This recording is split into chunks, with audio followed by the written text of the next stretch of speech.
Good afternoon, everybody. This program is called Postscript Viruses, Epidemics and Pandemics.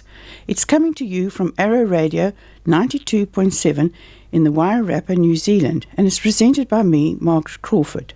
This program is a follow-up to the award-winning New Zealand Radio Access Radio Awards, which we won for Pandemic, broadcast in 2018 to commence the 1918 flu epidemic, which swept the world and killed over 50 million people. Sorry, that's a large number.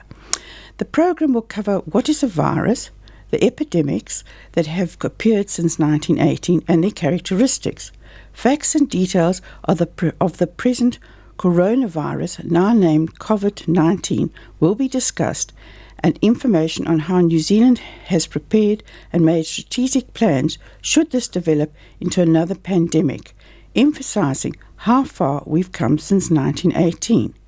We are most fortunate to have Professor Lance Jennings, clinical virologist and associated professor of Department of Otago University, plus many other titles.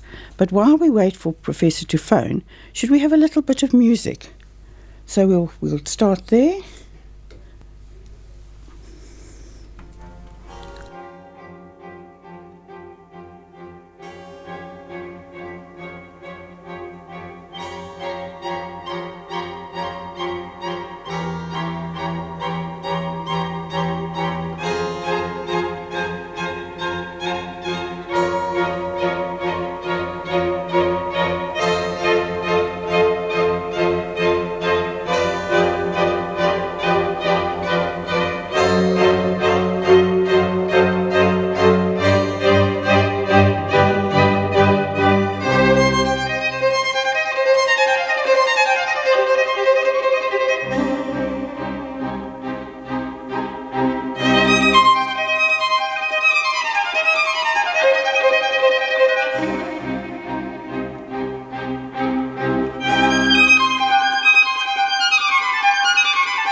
So we've had a little bit of music while we wait for Professor Jennings to call in from, I think he's actually in Nelson, but he's got a very busy life, and I'm very pleased that we've been able to get him to talk to us today, because there's been lots of meetings, as everyone knows, about what's happening at the moment, and here he comes, straight away.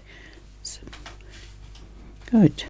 Hello, Professor Jennings. I'm sitting in front of a lot of equipment, and it always makes me slightly nervous, because once you do the wrong thing, it's like indelible. Now, thank you for giving us your time. I know you've been very busy and you've been travelling. Well, yes, I've been in Canada skiing, so I've been on holiday. Oh, well, that's a good sign, yeah, as long as you have time for that. Now, we wanted to talk about viruses, because people, keep talking about it, but they're not really sure of what it is. Can you kind of give us a short description of, first of all, what is a virus? Certainly. Do you want to start now, do you? Yes, we're on air. Oh, right. Okay. Yep. What is a virus? Yes. Well, I guess viruses can be are infectious agents that replicate only in living cells of an organism. Yes. Okay. Viruses. And so that has to be a living organism. It could be an animal or a human. Yes, any type of life form, animals, plants, microorganisms, they all have their own specific viruses. Okay, so that means not all of them jump species, though. No, not all of them jump species. They all have their ecological niches in life, and a number of them have unique characteristics, and particularly the influenza viruses and the coronaviruses that we're talking about today are unique in many aspects. Okay, so are they similar to the general flu ones, but with extra characteristics? The ones, we get flu every year. We get influenza every year, and indeed the two types of influenza viruses that are common are the influenza type A viruses, and their natural ecology exists in aquatic avian species. Right. And then there are the influenza B viruses, which solely infect humans. And these viruses have a global presence year-round. Now, specifically the human influenza viruses, they, in the tropical regions of the world, they have a presence year-round, while in temperate climates, such as New Zealand, outbreaks occur every year during the winter months. Yes, now I was actually quite fascinated because the coronavirus that has broken out in the northern hemisphere, it's their winter. And we don't seem to have had any coming, well, not yet, to the southern hemisphere because we're still summer. Coronavirus, it's early days yet. We're 2 months into the SARS-CoV-19 outbreak, which is causing the COVID-19 disease. We're only 2 months into that. We know relatively little about the virus. It has spread from Hunan province in central China. It has been largely affecting China to date, but just over the last few weeks we've seen unlinked cases that is unlinked with China of cases occurring in Iran, and then over the last week in Italy. Yes. And it's currently winter in the Chinese in China, and of course in Iran and Italy. It's also the winter months there. So whether this is going to be a winter disease or or is going to spread year-round, no matter what the climate, it is a little bit early to say. Okay. But I suspect because we're all susceptible to this virus is going to circulate widely, no matter what the season. Okay, so up until now, it's just because we haven't had anyone bring it into the country, which is another area we'll talk about later. But now... Well, the strategy globally at the moment, under the direction of the World Health Organization, is for all countries to try and contain the spread of the virus. So we're still in a containment phase at this moment, and this is why the World Health Organization is not declaring it a pandemic at the moment. It's still an outbreak of COVID-19 because it is relatively contained and not affecting multiple countries in an uncontrolled fashion at the present time. Okay. Now, I wanted to go back and ask, so it's in different countries. Can it appear spontaneously, or does it have to be transferred through either people or animals? Is it a virus? Well, viruses will only replicate in living cells, as I've already mentioned. So they've got to have a host in order to replicate.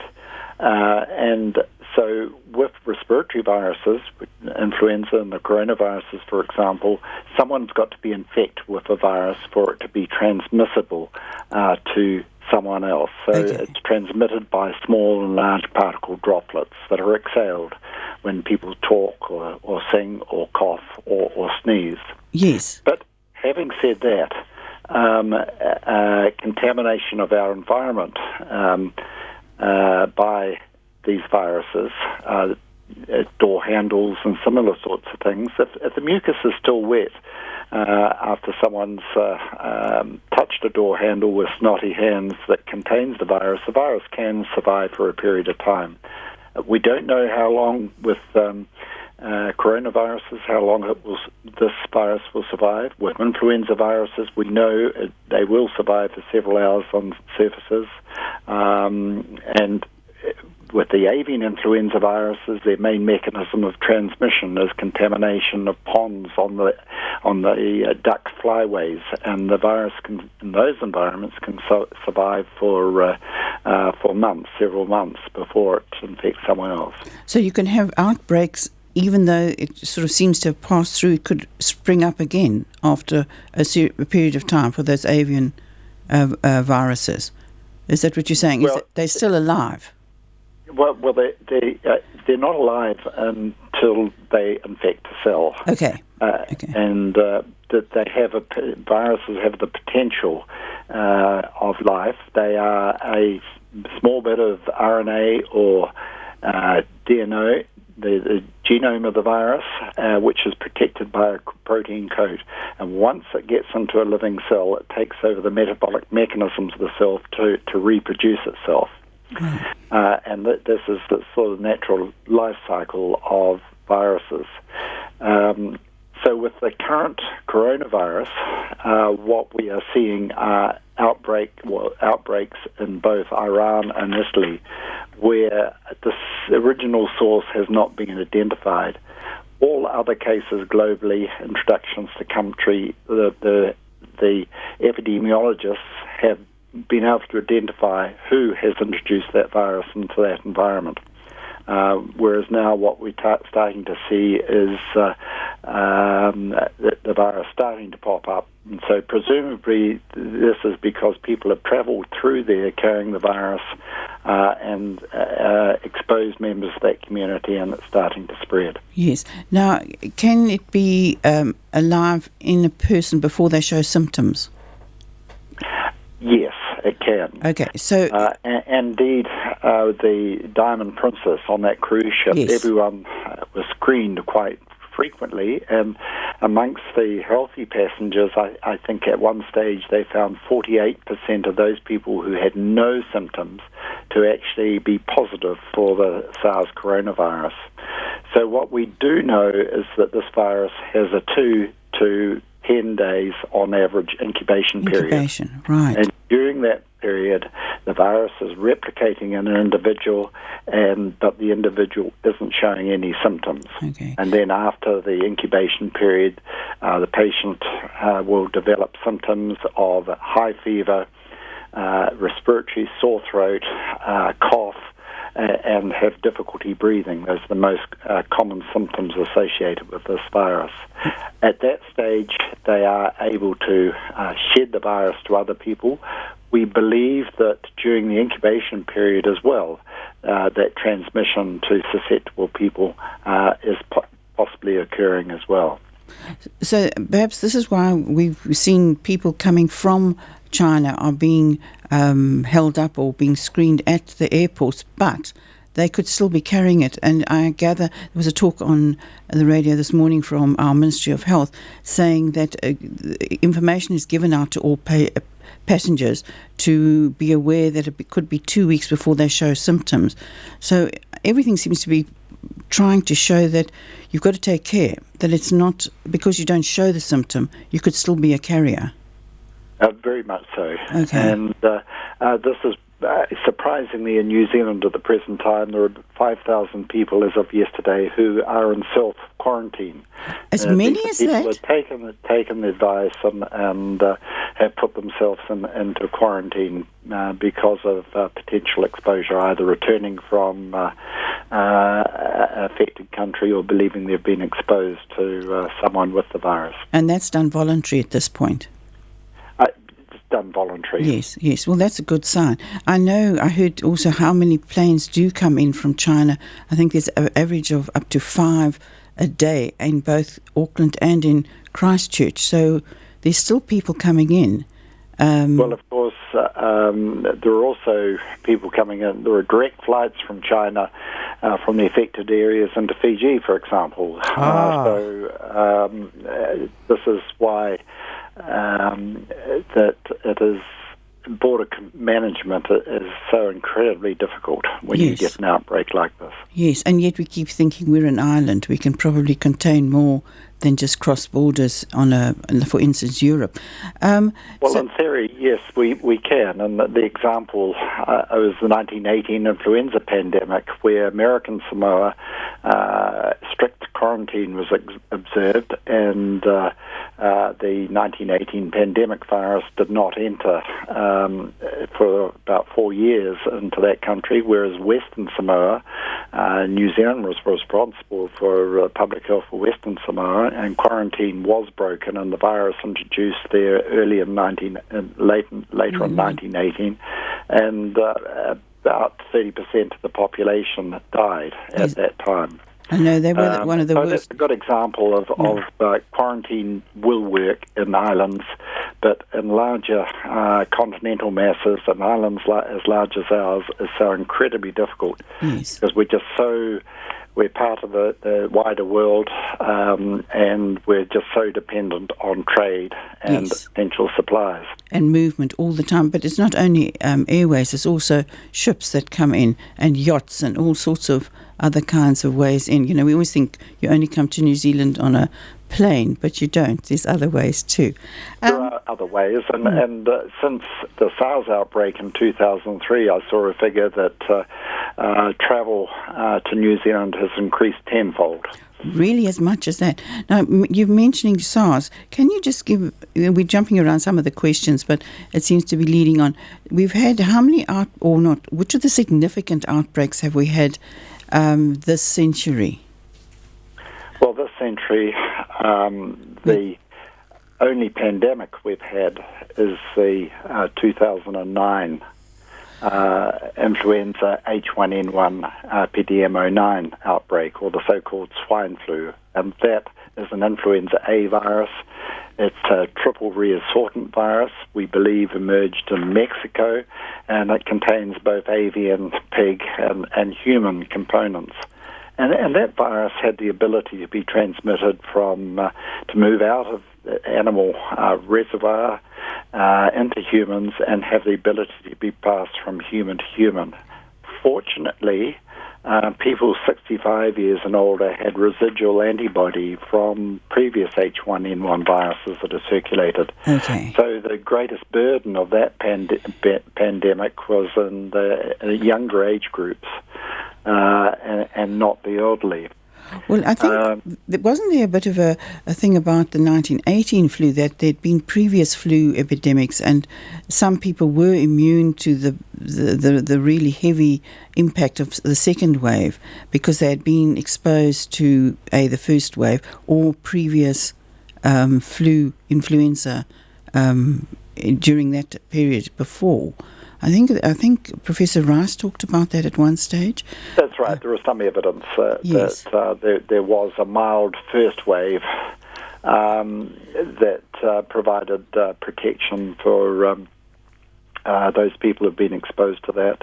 But the 1918 pandemic, the age groups that were most susceptible were the sort of 20 to 40-year age group, and they bore the greatest burden, and indeed 3% of the global population died during that pandemic. Some 9,000 New Zealanders died. I know. That's as you can hear, I've got a South African voice. It was my grandfather died in that pandemic. Right. He was a young farmer, which is, the age group that it seemed to have hit. But now, what about SARS? What happened with SARS? Was that called a pandemic, or was that... No, that SARS was an outbreak. It never spread globally as such. It was restricted to Asia, particularly China and Vietnam.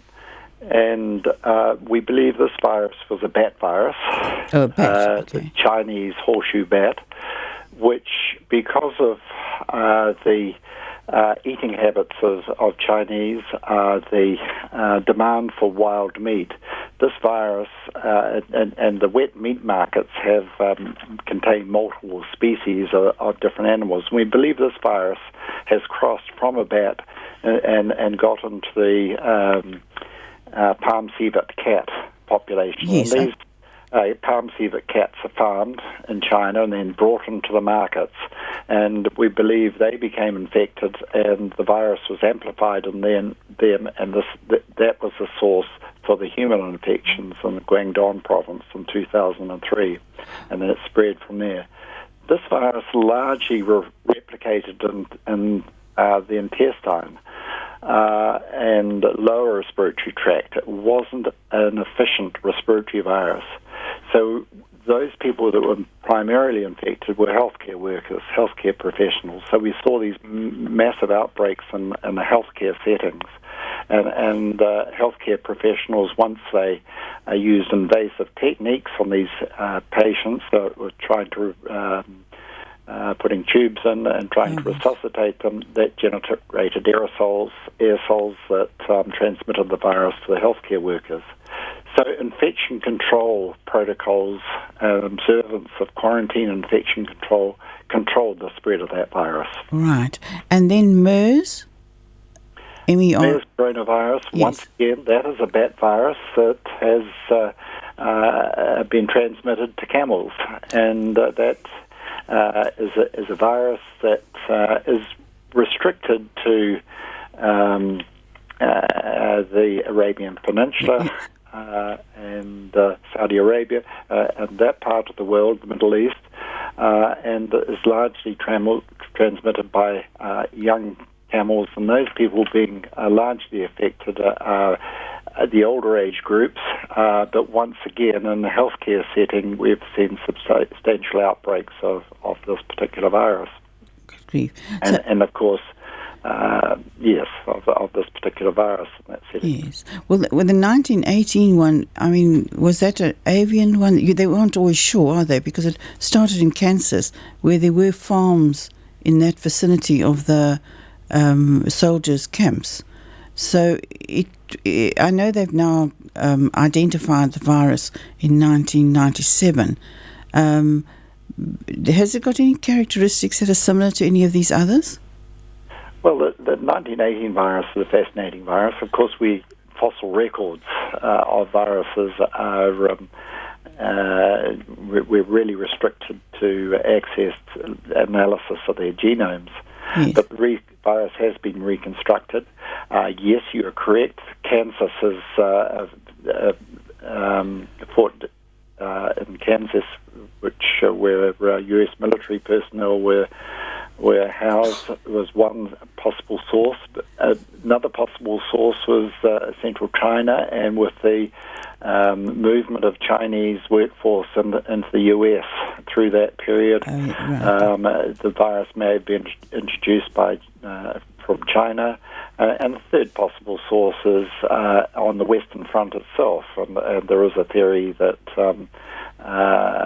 there was another similar disease affecting soldiers on the front in the years before 1918, 2000, 1916 and 1917, and so it may have evolved in that area. And of course there are massive numbers of horses and poultry and pigs and everything all living together to feed the military. That's right. At that time. Yes. Do viruses burn themselves out? Do they, once they've gone through a population, does it sort of die out? I know you said that some of the avian ones might still be, on ponds and things, but with these viruses, do they burn through a population, come to an end? How does it stop? Well, the classic example is human smallpox, isn't it? And their global control methods and vaccination has eradicated that virus. Okay. And there are other examples of eradication of viruses in that context. With regard to influenza, what we are seeing, the virus, the H1N1 virus that was circulating in human populations before 2009, that virus halfway through, or the early part of 2009, once the H1N1 PDM09 virus started to spread, totally disappeared, and we haven't seen it since. So that's a natural disappearance of an influenza virus. SARS coronavirus, the controls that were put in place have that virus has disappeared from the human population. So yes, some of these viruses do naturally disappear once they've infected the susceptible populations. Right. Now, of course, influenza, seasonal influenza A viruses are very successful pathogens because they have developed the ability to mutate and continually evolve. So they always have a susceptible population to infect. So that's why we see seasonal epidemics of influenza type A and type B viruses occurring. And why, to control them, we need to update our seasonal influenza vaccines on an annual basis. Yes. And give them each year. Yes, and encourage people to have the vaccine. But I think that's with a lot of viruses. I don't want to mention measles, but, we really need to keep encouraging people to vaccinate, because that's the only way we're going to stamp out some of the bad effects. Now, well, of course, measles is a highly contagious virus. It's far more contagious than this current SARS-CoV-2 virus.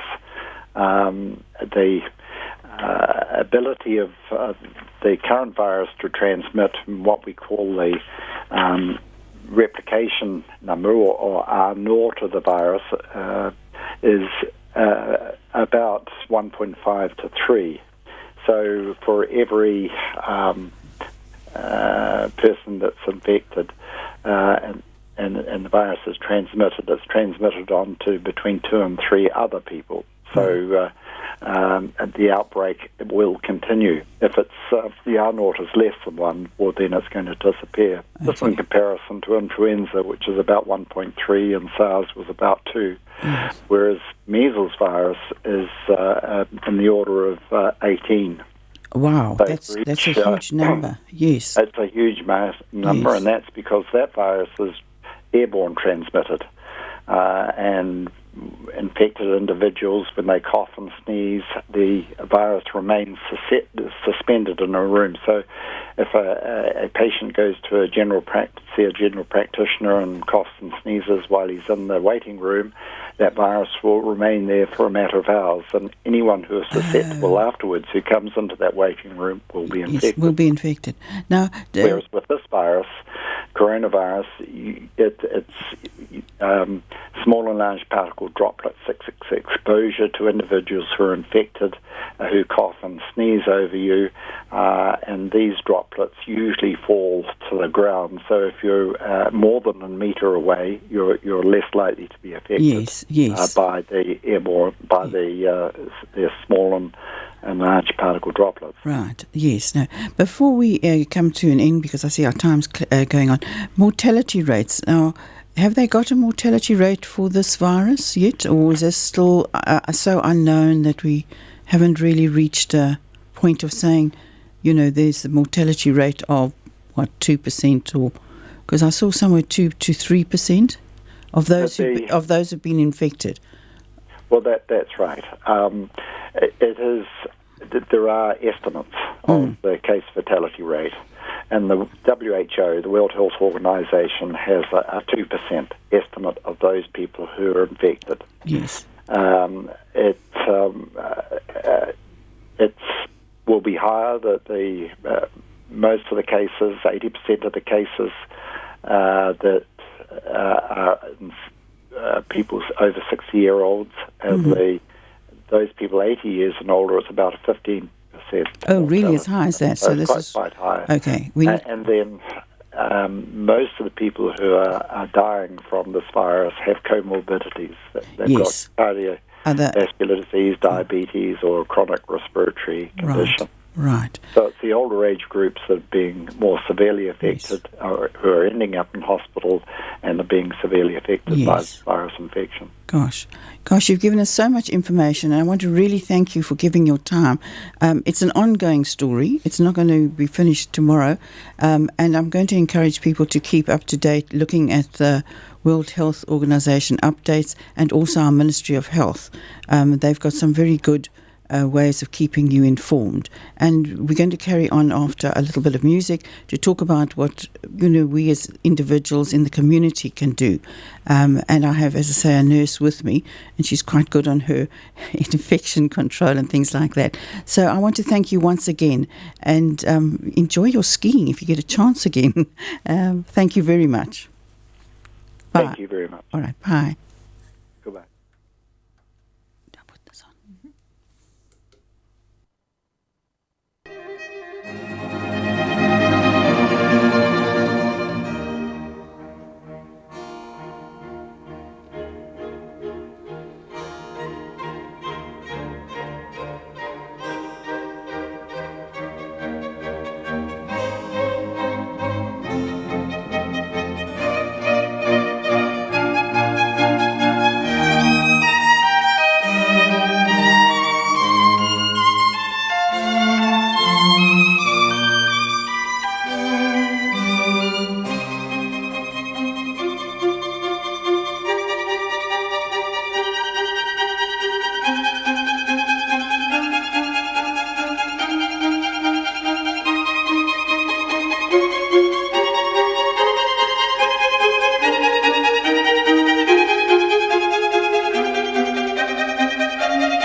Well, welcome back, everybody.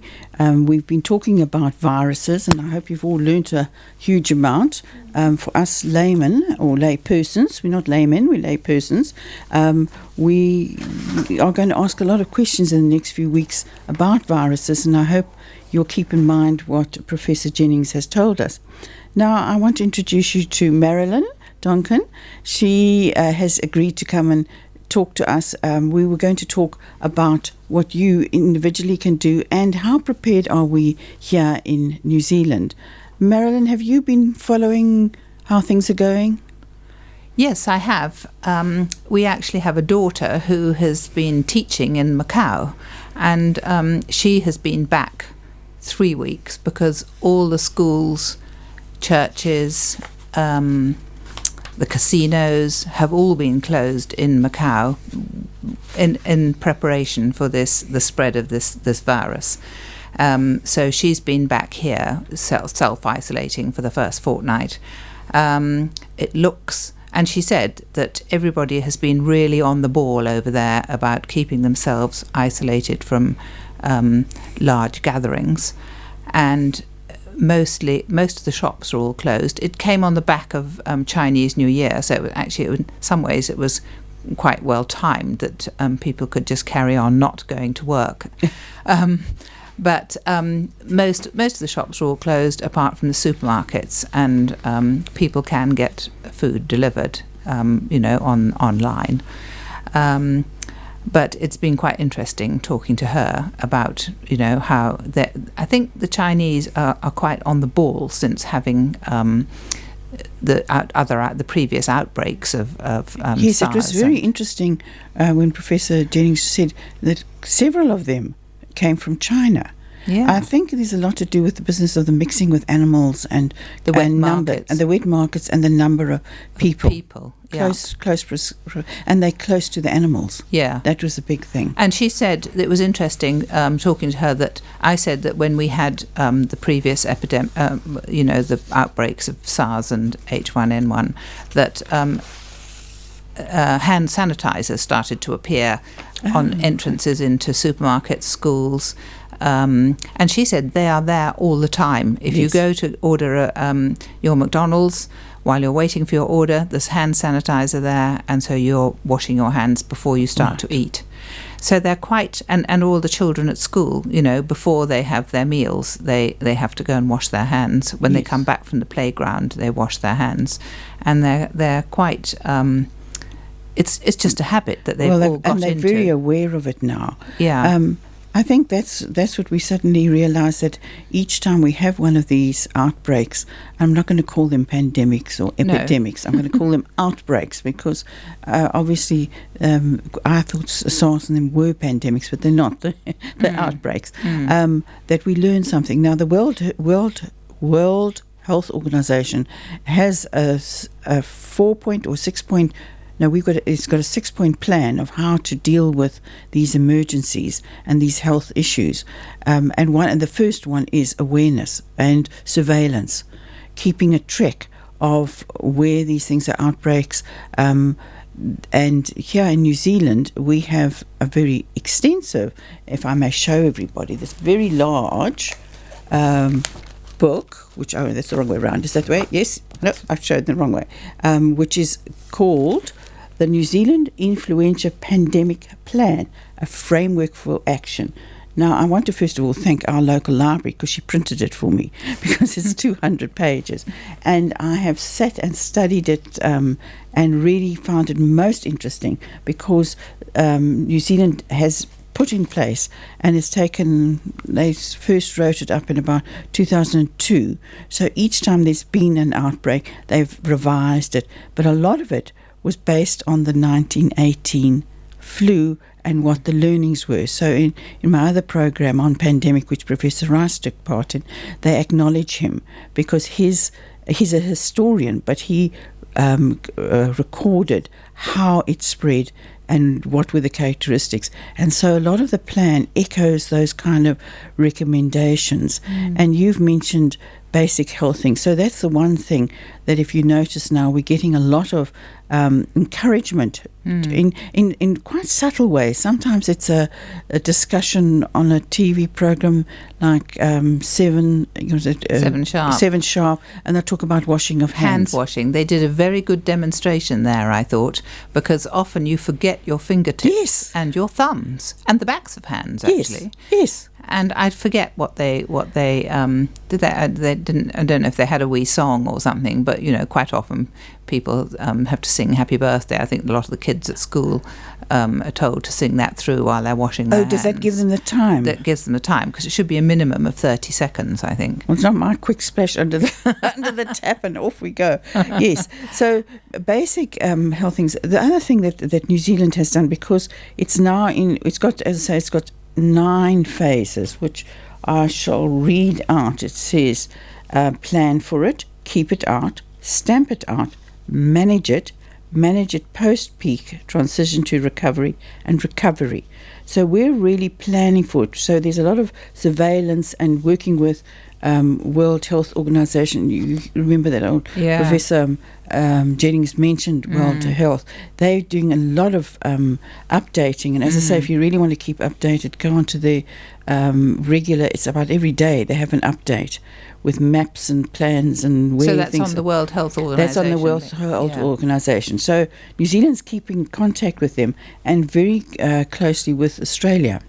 Oh, right. Because a lot of our traffic comes via Australia, which is really kind of, and then of course this public health action, which is awareness raising and advice. Now I gave you those 3 pieces of paper, which also come off the ones with the green on, that come from the web. But they're very basic and easy to understand, and I would imagine that's going to be placed in all sorts of public places. I thought this was very well spread out, actually, set out, because, most of it is common sense, which we should be implementing all the time anyway, but a lot of us have got rather slack about it. Yes. And it's not until something like this happens that you start to sharpen up your own personal hygiene, for want of a better word. But yes, I thought really it would be quite a good idea to get it into every household, wouldn't it? because it's quite simple, and it's that whole thing of preparation, like for an emergency. And I remember last time I was still working at that stage, and we did have a family plan that our family with young children, grandchildren in Wellington would come up to our place, which is quite an isolated house out in the country. And I would stay because I was working at a rest home, actually. Yeah, yes. at that stage. So I would stay down in town and stay at the rest home so that we could try and keep the bugs at bay. Yes, because they give you, this also dovetails with general emergencies. There's a Wellington emergency, I always have to remember the full name. It's called Wellington. Through. Yeah, and they've got the Wellington Regional Emergency Plan, which I found very interesting because the top one, the emergency, would be a human pandemic. Then they only put in earthquakes and tsunamis. Well, we're not going to get one up here, but, all these different things, flooding, landslides, utility failures, severe weather, volcanic eruptions, flooding, urban fire, multi-year drought, and hazardous substance. So top of the list is human pandemic, which I thought was quite interesting. Yeah. So what they give all sorts of ideas. Now this is the one you're looking at is published by the Ministry of Health. Health, yeah.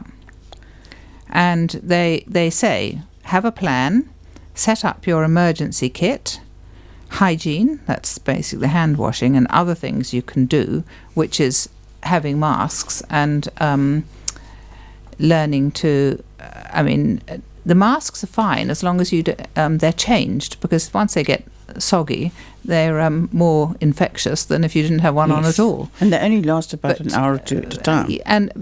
Our daughter actually said that one of the things that they use, that people do wear masks a lot in Macau, because when there's something like this on, it stops you putting your hand up to your nose and your mouth, yes, which children especially do. Yes. And so then, of course, you're contaminating your hands. And right. Then you go and touch something else. Yes. And they have quite a clever, the doctor in the school did it with glitter. And so she put some glitter on her hands, and then she shook a child's hand and said, "Hello, dear, nice to see you." And then she said, "Oh, hello," and put her hand up to another child's cheek and said, "Haven't seen you for a long time." And then they were all told to look at their hands, and you could just see this transmission. Glitter, that's actually a very effective way of showing children. It was. Which actually we should do with everyone. And it's quite hard to get it off. I know, I was going to say. But no, what was interesting also what Professor Jennings said, that distancing is a way of also controlling. In other words, don't stand close to people. No. I did advise my friend who's in London, which hasn't quite got it yet, say, don't go on the tube. No. But he said, no, he's very tall and he stands at the end and with an open window, so he puts his head half out the window. Didn't think we all could do that. But yes, so distancing, isolation, but isolation is only when it's actually in the country. We have to say that. Yeah. That at this stage we have border control and we have basic health ideas, education going on. Yeah. Border control at the moment is only they're not taking temperatures and things like that, because, as he said, you could be carrying it for 2 weeks and not know. I was fascinated when he said 5,000 people are voluntary in quarantine. Yes, I know. That was amazing. That is amazing. I think they interviewed a young lady in Auckland on Sunday night, 2020, who has voluntarily gone into thing, and she has her food delivered. And even when they did the interview, they left the microphone outside. Yes, that's right, in a plastic bag or something, didn't they? Yeah. So when we say be prepared, at this stage is thinking, I think, like your family was very good to have put aside an idea of how to deal with it if it gets into the country. And this booklet actually does spell it out quite simply, with these 4 points about having a plan, build your emergency supply kit. Oh, the flu jabs, yes, because a lot of people are quite careless about getting flu very jabs. Embarrassed.